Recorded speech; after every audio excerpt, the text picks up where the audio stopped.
Today I'll be continuing with the Gateless Barrier, case 30. Mazu, mind is Buddha. Dame asked Mazu, "What is Buddha?" Mazu said, "Mind is Buddha." Wumen says, if you can grasp the point directly, you wear Buddha's robes, eat Buddha's food, speak Buddha's words, do Buddha's deeds, you yourself are Buddha.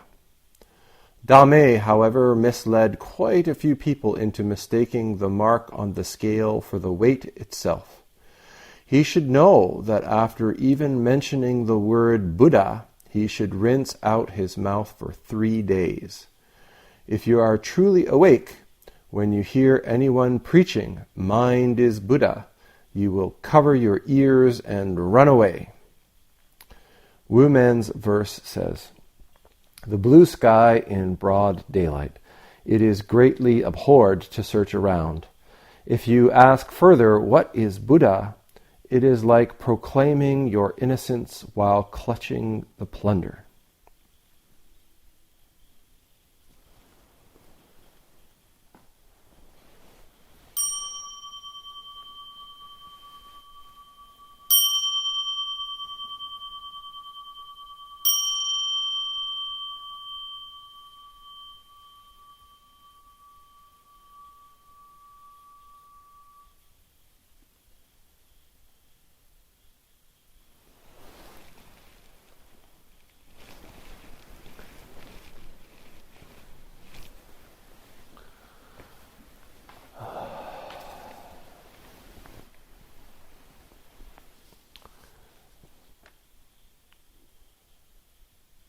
So, case 30, we come to Master Ma, as he's known affectionately.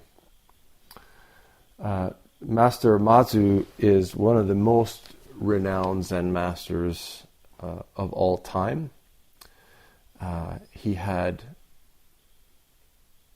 his teaching was kind of the dawn of what's known as the golden age of Zen. And he is in no small part responsible for that, as I think he had something like 139 Dharma successors. So, lots of Dharma successors. And among those were Nansen, who was the teacher of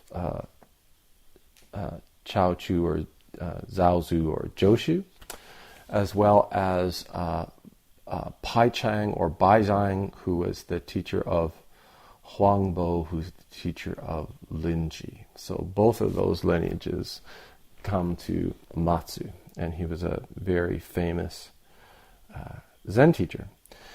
And of course, it's always so funny to me that you don't get any of that in this case at all. You just have this character show up. Dame asked Mazu. It's not like a big deal or anything that this is one of the greatest Zen teachers of all time.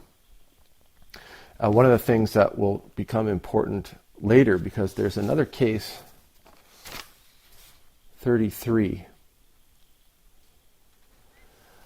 that has Mazu in it. So in a few cases we'll visit him again. But this character, Dame, also has a part in that one. And so the da in Chinese is bai in Japanese, I think. And it means plum. Like Dai Bai Zan, Chobo Zenji, the temple is Great Plum Mountain. So this is, the da is bai in Japanese. Seems insignificant now. Later it becomes more important. So Mazu, of course, wasn't always a great master, and it's important to understand where Matsu's coming from in this statement. A student is coming to him and saying, "What is Buddha?" And Mazu replies, in this version it says, "Mind is Buddha." But there are many translations of this talking where the translation is more along the lines of this very mind, or this ordinary mind is Buddha. There's lots of different ways. You could also translate, of course, because this is the character Shin in Japanese, you could say, your heart is Buddha. It's just as valid as a translation. Sometimes I think a lot of these texts originally were translated by scholars, Western scholars. And I think that there is a tendency to err on the side of logic or intellect. When you've got a word like shin, which actually implies both heart and mind, we don't have a word in English that captures both of those. And so anytime you translate the word, you have to make a choice between mind or heart or spirit, sometimes is the other one. But it seems to have become most common to see this translation of mind, which is fine if we understand that the character that's being translated is shin in Japanese. And it implies heart and mind and spirit. But if we don't have that, if we don't sort of always have our eyes out for that word mind, and every time we see the word mind sort of try how it feels, or how the understanding of it changes when we substitute those different words, it comes off as being sometimes very intellectual or conceptual. So the mind is the Buddha, and we think, oh, the intellect, or the sort of discriminating faculty or something. But if we just tweak it a little bit and we say something like, our natural heart is Buddha, I think it's easier to come a little bit closer. And in order to sort of talk about what Mazu is pointing to here, I have to pull out another story about Mazu and his origins when he was on the other side of the mat as a student. He was a second generation after the Huineng, who we've just been talking about for the past couple of weekends. So his teacher studied under Huineng, and he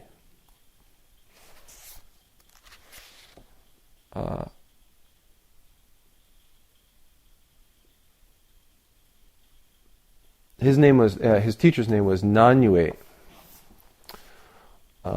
That's the Wade Giles. So I'll see what he is in. Yeah, it's Nanyue. All right, great. So there's a very famous koan involving Mazu as a student, and the saying is that, or the story is that when Mazu was training under Nanyue, he was training in a monastery with hundreds of monks, which you just become invisible. You're one of the many rice eaters and field workers, but everyone's got their head shaved and everyone's wearing the same robes, and so word travels up the chain through people like the shika or the different officers, the people who have more contact with the abbot. There's a live one over here. There's a great story about Rinzai in the beginning, Linji, and the same kind of thing happens in this big monastery. The monk says, "Oh, hey," he sees something. He says, "Hey, you should go talk. Have you ever talked to the master here?" And, "Oh, no." "Well, maybe you should." Something similar happens here, where a monk notices his diligence and his zeal in practice, and goes and mentions it to his teacher. And so Nanyue, as is the kind of the style in Chan, in the Chinese style, sort of in the middle of the day, kind of starts wandering around looking for this kid. Oh, where is this guy? And he walks into the meditation hall and he finds Mazu there doing zazen by himself. So, it's an independent practice time, let's say, and everyone's, there's people laying about and having a cup of tea or a nap and maybe doing some stretching or something like that, taking a walk. And in the meditation hall, there's Mazu, very diligent in his practice and but using his extra time for zazen. And Nanyue says, Reverend Sir, this is the translation, Reverend Sir. So he approaches him very formally. What's your purpose in doing zazen? And Mazu answered, I seek to become a Buddha. That seems like a good answer. I want to become a Buddha, so I'm doing my zazen. And Nanyue thereupon took a piece of roofing tile. So in those days in China, it was probably like a clay brick kind of, if you look at the roof of, or the roof of the gate of Chinatown, like that kind of ceramic. And he began rubbing it with a stone. And so Mazu, I love these odd behaviors, right? If I did stuff like this, I think people would just lock me up. Start rubbing a rock on a roof tile. So Mazu says, well, what are you doing, Venerable Teacher? And Nanyue says, I want to polish this roofing tile to make it a mirror.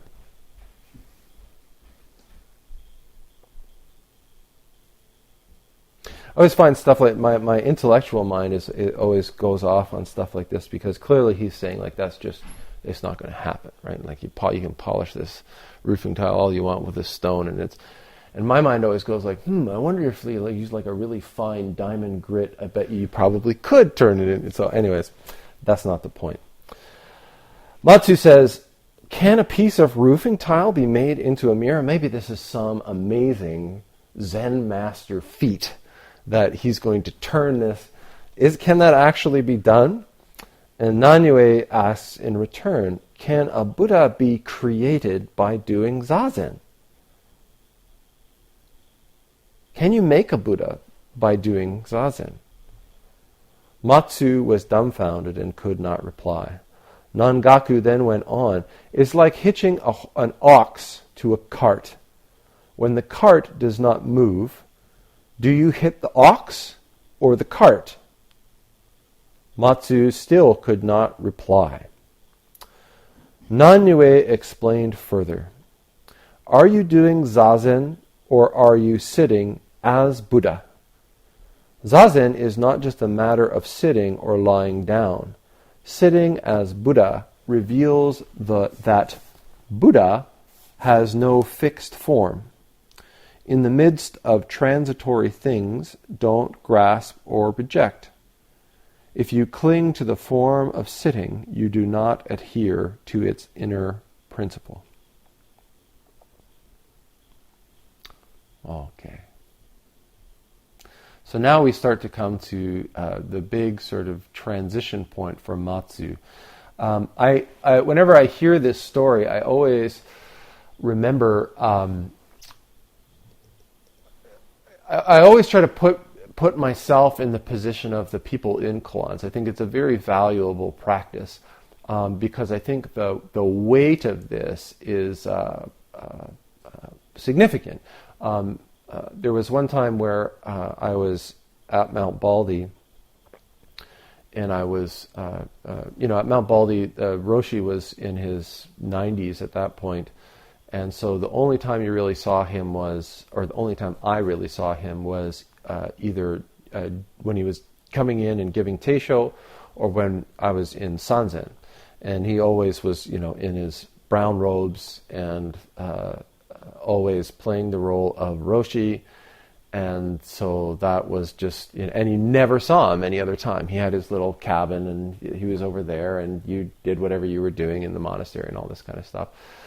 one day I was down working on this project, this crazy project to build these fountains, these ponds, it was just so absurd because it was like on the side of this mountain, like right beside the Mojave Desert. So like the concept of ponds was just weird. But anyways, I was putting these rocks and moving these rocks and trying to cement these rocks all together and everything like this. And I looked up and there was this guy standing on the balcony in white robes, so like underrobes. And I looked up and I was like, and he's like, hey! And I was, just doing my thing. And I was like, okay, whatever.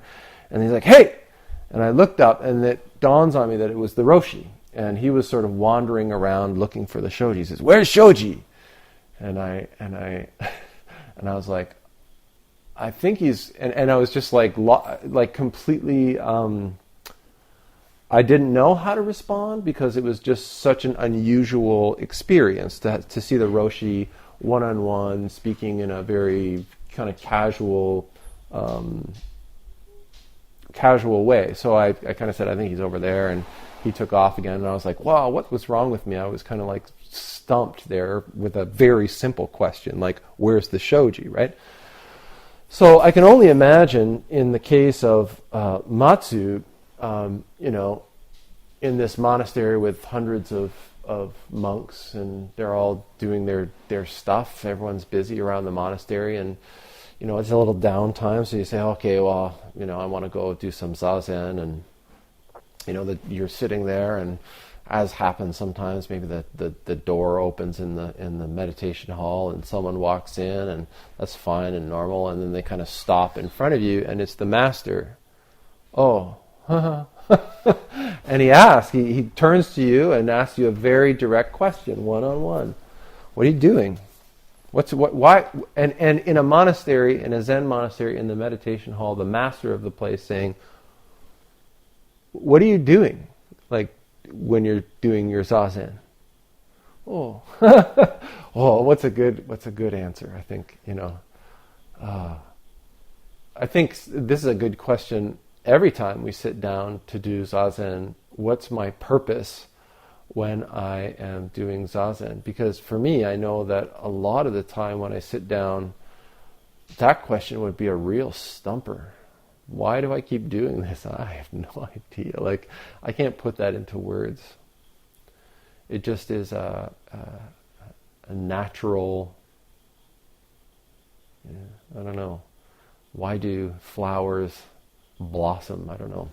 But he says, I seek to become a Buddha. And we've been talking about this for weeks and weeks and weeks. Always, when we're talking about Zen, we're talking about this idea that the Buddha is something that we can possess or become or transform into or be reborn as, and how the most fundamental teaching of the Buddha is, this exclamation that he made when he had his great realization, wonder of wonders, we are all fundamentally awake, but we don't realize it. Already, just as we are manifesting as Buddha. But we don't realize it. We think, I'm this guy with my physical pains and my emotional scars and my personal history and all this kind of stuff, and I need to do my practice in order to become a Buddha. And when we do bows, there's a barrier between the person who's doing the bow and this figure of a Buddha, an awakened human being that we put up psychologically in our hearts, in our minds. And what Nanyue is pointing to is just how absurd this is. And it's not just becoming a Buddha in which it's absurd, but every one of us, I think, at some point in our lives, if not on a daily basis, we think, either we think that we are better than or we think we're not up to or we're not worthy of. And this is a constant cycle, I think, for people when we experience other people in relationship or other circumstances. There's this constant struggle with just being okay, just being at ease, being complete in whatever circumstance that we're in. There's always this, if only I could just, whatever, have this thing, or if only I could just be rid of this thing. It's one way or the other. Sometimes it's aspects of ourselves, sometimes it's aspects of our environment or other people, but somehow there's something missing. We're incomplete.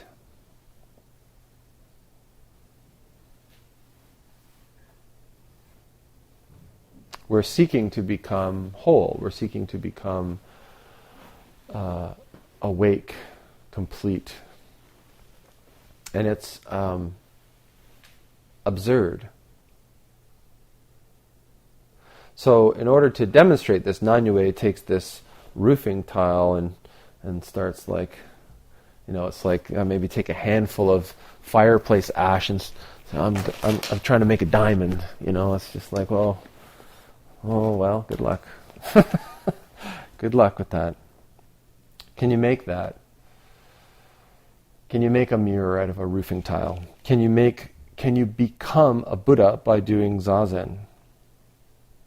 This is the question that Nanyue asks. Can you make a Buddha by doing Zazen? And so Mazu, it says, was dumbfounded and could not reply. It's like, because if you're sitting there thinking, I'm doing this so that I can become awakened, so that I can become a Buddha, and that question gets asked to you, it's very, am I just stupid? And I have to say, this is one of the great pieces to sort of point something out is this koan, this interaction between Nanyue and Mazu, was used in early Buddhism in the West to really bolster sort of scholastic kind of thinky Zen. People who were interested in Zen but didn't really want to do a whole lot of Zazen. This story was really used as an excuse to say, like, see, Nanyue says you can't become a Buddha from doing Zazen, so we don't need to do Zazen. We need to just, read a lot of good books and talk, do a lot of public speaking about Zen and all the stuff that we know. But of course, if you stop there, maybe that's the idea that you get. But if you continue reading and you continue this sort of investigation, you see that that's not what Nanyue is saying, although it's certainly part of it. He's saying you can't become a Buddha from doing Zazen. But you also can't become a Buddha from not doing Zazen. And you can't become a Buddha from, horseback riding or playing a guitar, because already, just as you are, you have all that's required. Now, the question that Nanyue asks, are you doing Zazen or are you sitting as Buddha?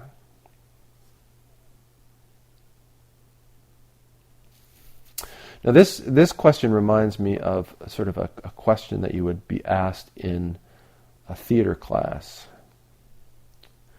Because it's like,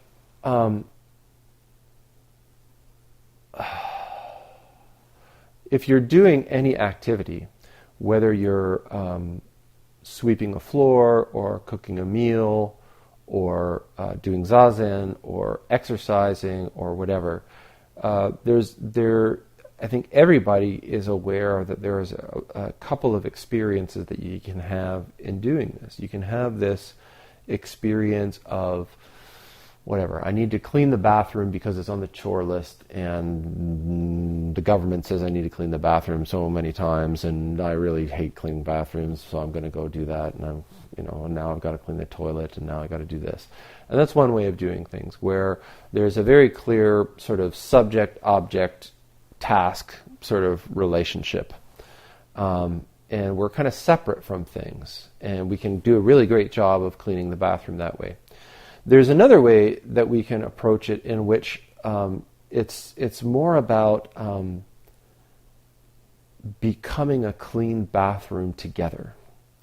And so we go into that environment, and the taskiness of it disappears, the have-dos disappear, the motivation for doing it even really disappears, and it just sort of unfolds as a clean bathroom. And it's not until it's complete, it's clean, that suddenly we appear again, and we kind of go, oh, that's a nice clean bathroom. And so I think that Nanyue is asking us to understand, and that can we understand also that experience of awakening together with the bathroom is the manifestation of Buddha Dharma. It's zazen, it's practice. It's not practice in the sense of I must practice something. It's practice in the sense of dissolving into relationship with something. And we can do that in any activity. We can do that in cleaning a bathroom. We can do that in working in the garden. We can do that in making a meal or eating a meal or having a conversation or sharing a cup of tea. It's playing some music, making love. It's all, we can do this activity in all of those things. Or we can do all of those activities as activities that are self and something else are engaged in with a particular mission in mind. Very different. What Nanyue, I think, is pointing to here, and it's something that I think all of us do. Every one of us has done and will continue to do at some point in our practice, in our lives, and that's in making our practice something that's particularly special, sacred, different, and having a particular mission or objective attached to that thing. Nanyue asks, are you doing zazen or are you sitting as Buddha? Zazen is not just a matter of sitting or lying down. Sitting as Buddha reveals that Buddha has no fixed form. In the midst of transitory things, don't grasp or reject. If you keep the Buddha seated, if you just sit there, this is murdering the Buddha. If the only time that you say, oh, I need to manifest as Buddha is while you're sitting, Nanyue says you're just murdering the Buddha, because the Buddha doesn't just want to sit all the time. The Buddha wants to eat and shit and drink and walk around and enjoy the sunshine and all that. If you cling to the form of sitting, you do not adhere to its inner principle. That's important. We sit, and that's important, because the practice of zazen, the practice of seated meditation, is an environment in which we can really come to experience and know the inner heart of this practice. But as I always teach, even when we start to do walking meditation, kinhin, the practice is to take that inner experience, to take that dissolution, that relationship, that manifesting as Buddha into activity. Walking is the first activity that we do. So that when we're sitting and the bell rings, we don't say, okay, now I need to, time out on my Zen practice. I'm going to go do my walking meditation until I come back to start my Zen practice again. We say, oh, now I'm going to pick up my Zen practice and I'm going to take it out for a walk. And we engage in manifesting as Buddha, or as the master, or as the ancestor walking, and then the bell rings and we come back and we sit down. And then as we continue to train, there are more and more difficult tasks that we're asked to do, whether that's ringing bells or making tea or cooking the food or cleaning the zendo or all of these things.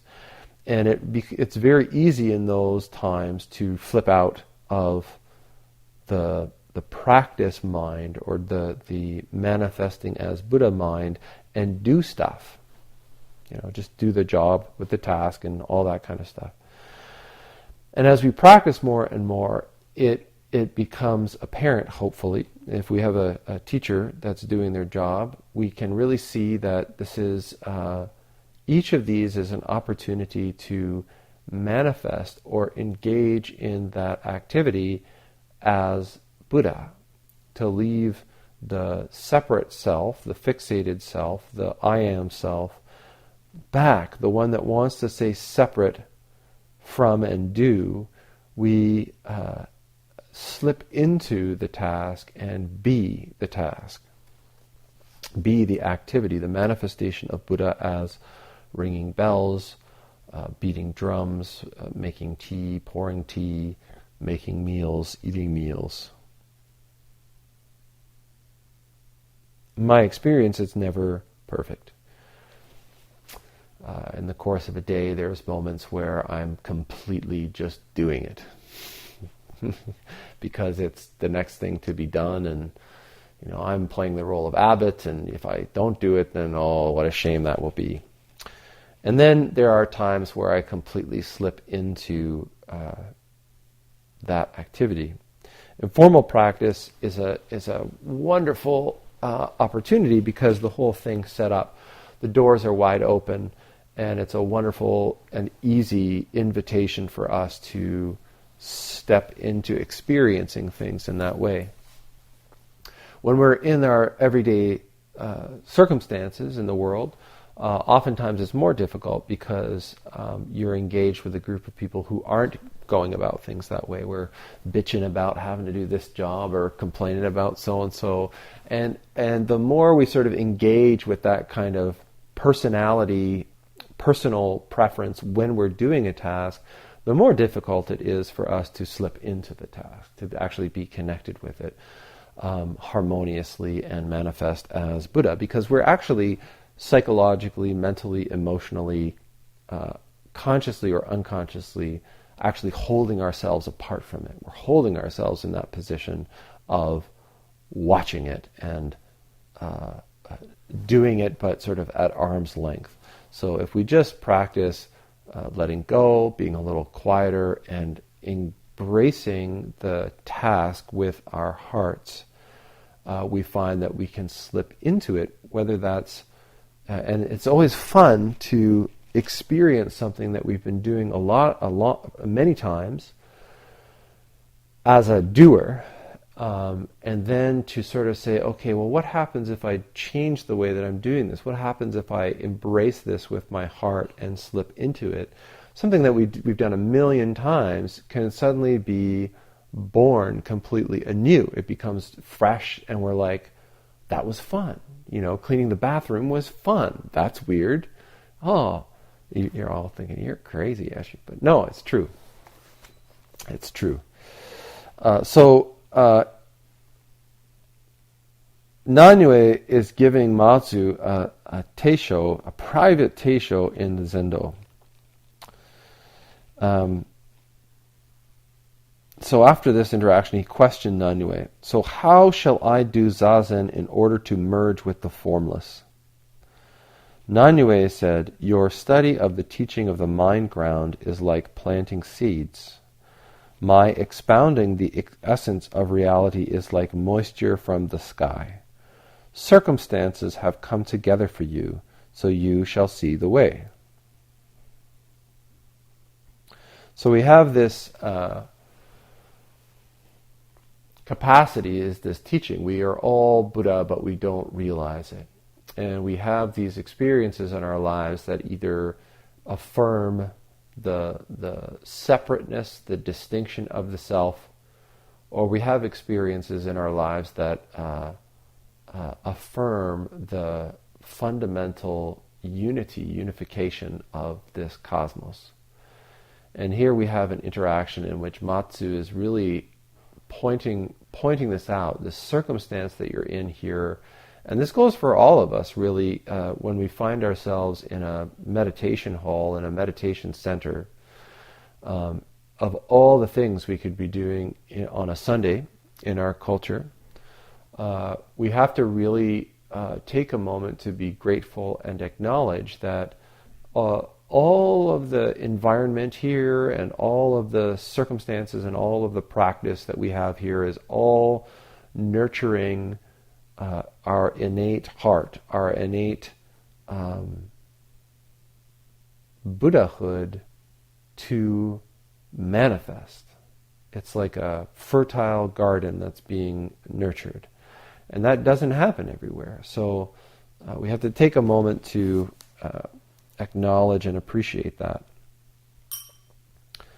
Mazu asked, if the way is not color or form, if it's not particularly sitting, then how can I see it? Nanyue said, the reality eye of the mind ground can see the way. Formless absorption is also like this. So, I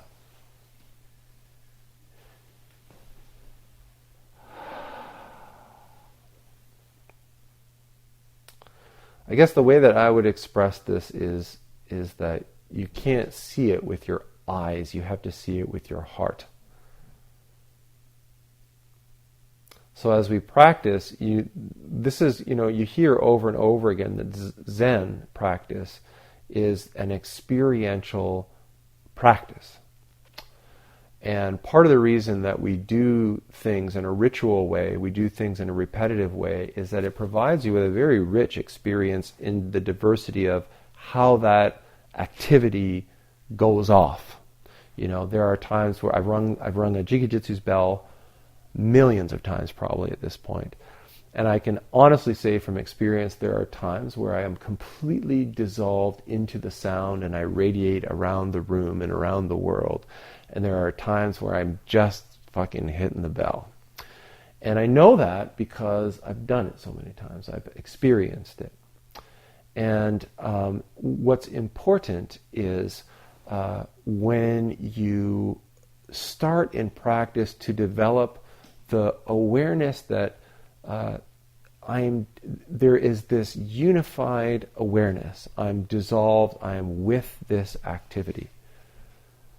That's the most important thing, because you develop a feel for it. You develop a recognition of it. It ceases to be like this special thing, but it's like, here I am at home and on center. And then when you walk through the world, you can feel more and more when you're being pulled off of that, or when you're totally outside of that, and you say, oh, whoa, what's going on? I'm completely off balance and off center, and I can breathe, and I can relax, and I can maybe do some zazen, or I don't even have to do zazen. I can just take a moment to find that home. And that experience is one that's not discernible by external things. I can't say, oh, this and this and this are out of place, and if I just straighten them out, everything will work. It's actually an internal function that I can see because of my experience. And so for me, that when Nanyue is saying the reality eye can see the way, the reality of the eye of the mind ground can see the way that I would express this is that, like, when you experience this, you know the way, and so you just have to kind of listen to that and pay attention to that, and sort of use your experience as your measuring stick.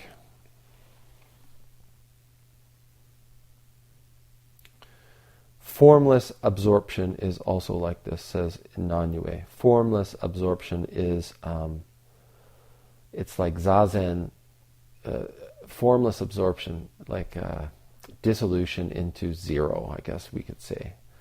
When you're engaging in something and you completely dissolve into that activity, this is also the way.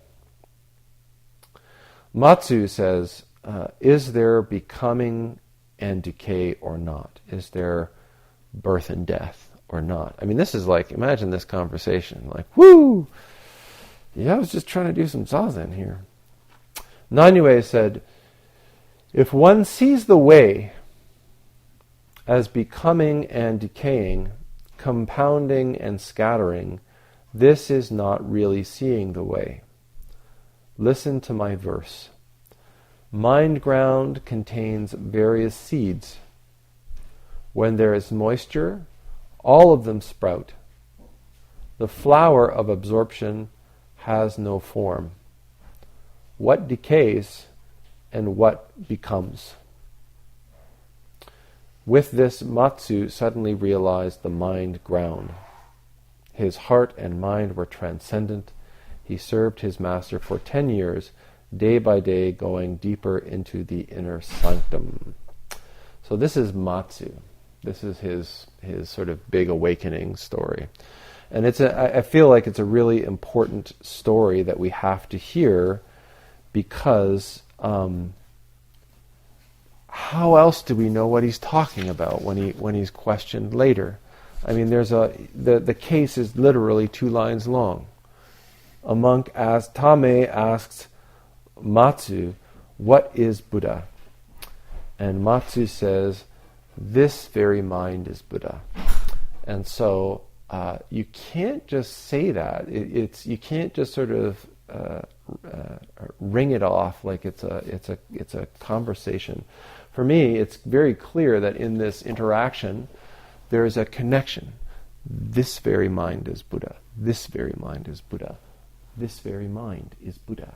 There's a connection in this space, this relationship that we're having right now. This my speaking and your listening, our sitting in the Zendo, this space that we're in right now is the manifestation of Buddha. We've got some insight now into where Mazu is coming from, where he got his money, where he got his dharma wealth, is in this interaction, and he's trying to press that out in this conversation with Dame. Now it's said that shortly after this, Dame wandered off into the woods and built himself a little hermitage and started practicing on his own there on this and practicing with this very mind. This mind is Buddha. The mind is Buddha. Wumen says, if you can grasp the point directly, you wear Buddha's robes, you eat Buddha's food, you speak Buddha's words, and you take Buddha's role. Who else could? If you understand what Mazu is pointing to, you understand that all the time there is nowhere else to go. If we want to look for Buddha, it's a mistake for us to look outside. In each of our actions, we have this choice. We have this opportunity to manifest in the way that I've described as sort of the doing, the doer and the doing. Or we have this opportunity to manifest as an integrated, awake Buddha. And really, it isn't even that it's not even that diverse. It's actually, we have to manifest as a sleeping Buddha, or we have to manifest as an awakened Buddha. And in each moment, we have the opportunity to do either. Wumen says, that is, you yourself are Buddha. Tame, however, misled quite a few people into trusting a broken scale. This comes a little bit clearer later. But because he retells this story a little bit later. Don't you know you should rinse out your mouth for 3 days when you utter the name Buddha? Do you understand this? Like, we have all of these robes, and we have all of these rituals and forms and figures and paintings and poems and art and all of this kind of stuff. And the essence of our practice is essentially the ineffable. It's something that we can't grasp, and it's something that we can't hold, and it's something that we can't even describe or talk about in any way that's meaningful. The number of times that I've had students come and say, that's what you were talking about. You know, I've heard you say it 1,000,000 times, and today I was, looking at a flower, having a cup of coffee, and something clicked, and I realized, yes, that's what you were talking about. All of my talking about it didn't get the person there. It wasn't until that person grasped that principle for themselves that it became alive, that it became true Dharma practice. And so one of the risks we have, or one of the sort of occupational hazards of being a practitioner, is that we take the finger for the moon, is that we take these objects as, what Eshu says is important, and what the Buddha, the sutras are important, or these figures are important, or the forms are sacred, or the robes are special. They're all tools, and they can all help us sort of move in a direction. They're useful, but we can't ever mistake them for the heart of the Dharma practice, because they're all graven images, I guess you could say. They're not the true God. They're all just objects. They're empty shells. Even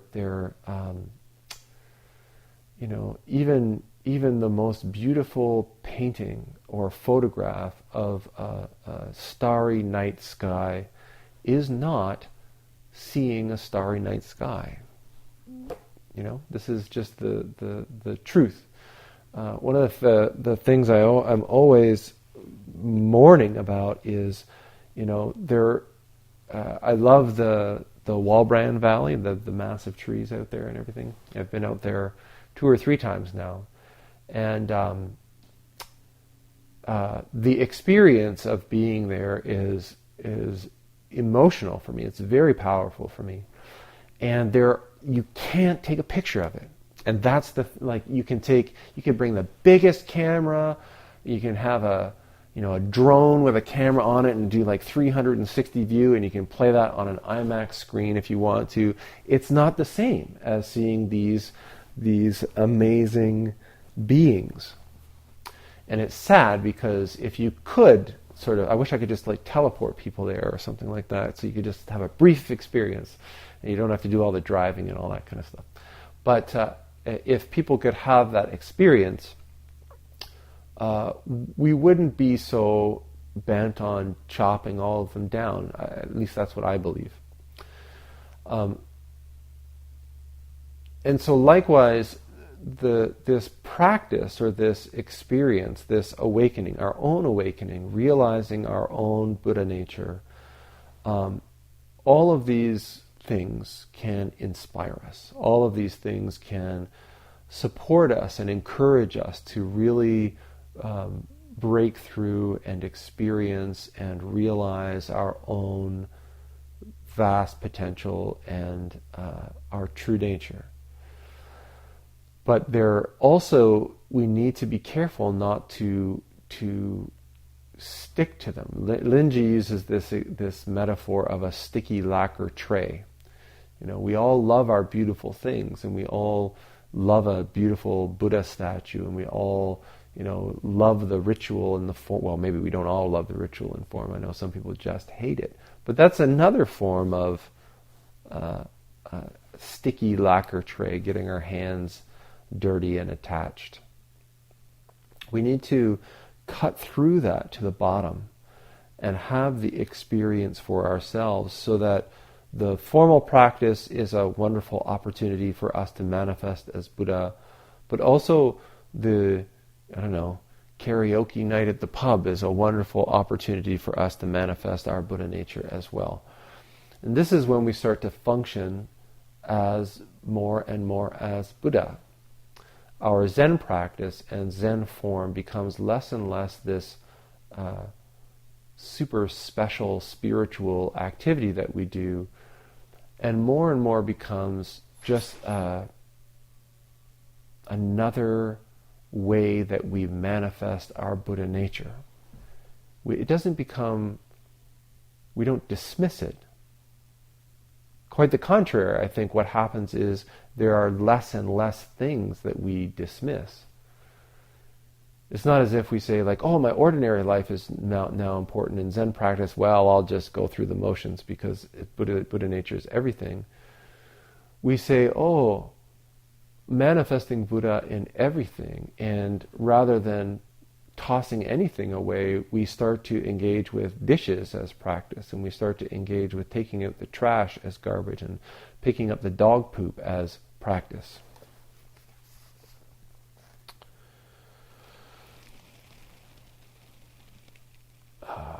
So don't you know you should rinse out your mouth for 3 days when you utter the name Buddha? And the reason he is saying this is that when we say Buddha, if we say it like Buddha is something other than my own heart. When I say this word Buddha as if it's something that is different in nature or character than me, the word itself becomes a kind of poison. The concept becomes a delusion. It becomes an external, separate object that I can become attached to and crave for. And so we need to be very careful when we practice that we don't give rise to such heresy. If we do, then we need to wash her. Get one of those my electric tooth. For 3 days, you've got to do that. If you are genuine, you will run away holding your ears upon just hearing the words, "This very mind is Buddha." So even this. None of you have run away yet, and I've been talking for a long time. This very mind is Buddha. We have to really understand that even this big long talk that I've given, we have to be careful not to fall into, oh, I'm doing it wrong, or oh, I need to do a better job, or oh, this, that, or the other. We have to let all of it go. And in each moment that we're engaging, really understand that this word Buddha just means coming together wholeheartedly with this activity that we're engaged in for the benefit of all beings. This is Buddha, awake.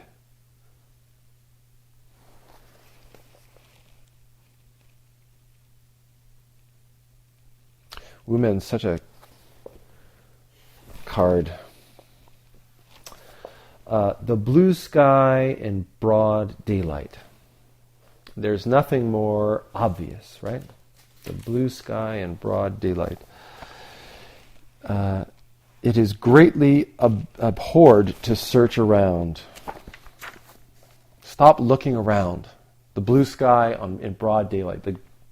You don't need to worry yourself. If you ask further, what is Buddha? Oh, what is Buddha? It's like proclaiming your innocence while clutching the plunder.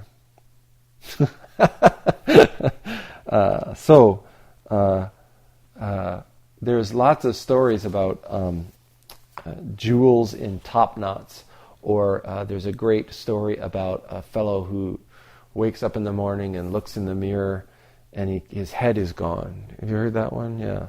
So his head is gone, and so he starts running, my head's gone, and he goes, my head, I can't find my head. And eventually he ends up having to be like tied up because he's going mental. And eventually someone whacks him on the head with something, and he says, and he realizes that he's been looking in the back of the mirror, and his head was there the whole time.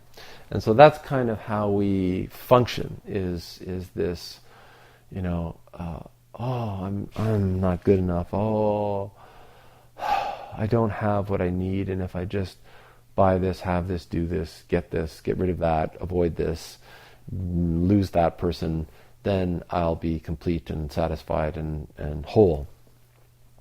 And the message we're getting from Mazu today is already we are whole. And this case is, this very mind is Buddha.